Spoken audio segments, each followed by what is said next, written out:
มื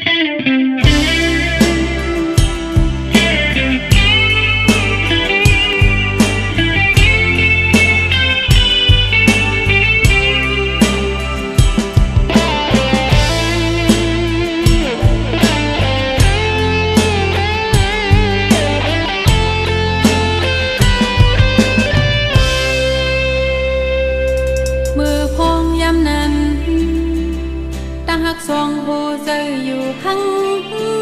คออำหนตอนปันเปื้อนเข้ามาส่วนเกี่ยกลางตั้งหักแน่ขอโทษใจปันเป็นเกี่ยวเหตุไว้ที่มันแก่นยาวถึงมายามนายตั้งหักสามโบใจหล่อตุ้มกาหุยหัวใจปันเปื้อนเข้ามาส่วนเกี่ยกลางตั้งหักปีอยากทำสั่งเธอที่เป็นกวีคือด้วยภายหลังลองตั้งโม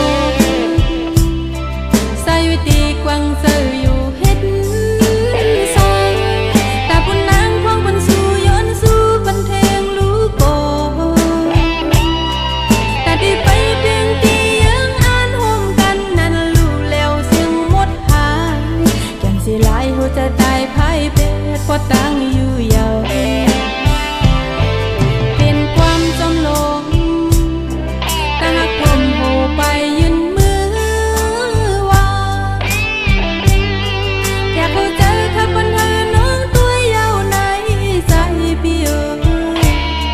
อยู่เสียเย็นเป็นมันก่อนน้ำกำก้นยามเจอหมด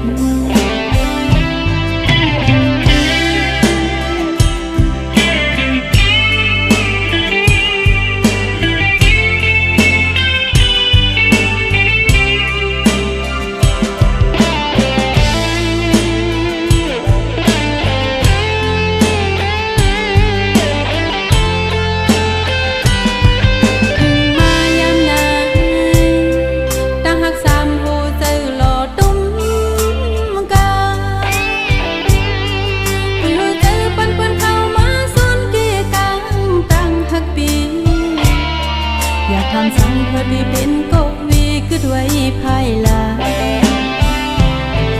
ลองตั้งโม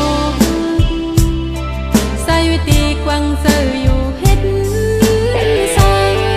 ตาปุ่นนางพองปันสู่ย้อนสู่ปันเทงรู้โกแต่ที่ไปเพียงที่ยังอ่านห่มกันนั้นรู้แล้วเสียงหมดหายแก่นสิหลายหัวใจตายพ่ายเป็ดพอตั้งอยู่ยาวเป็นความจำลง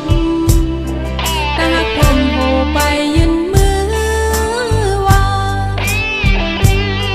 อยากเข้าใจขับปัญหาน้องตัวยาวในใจพี่เอ๋ย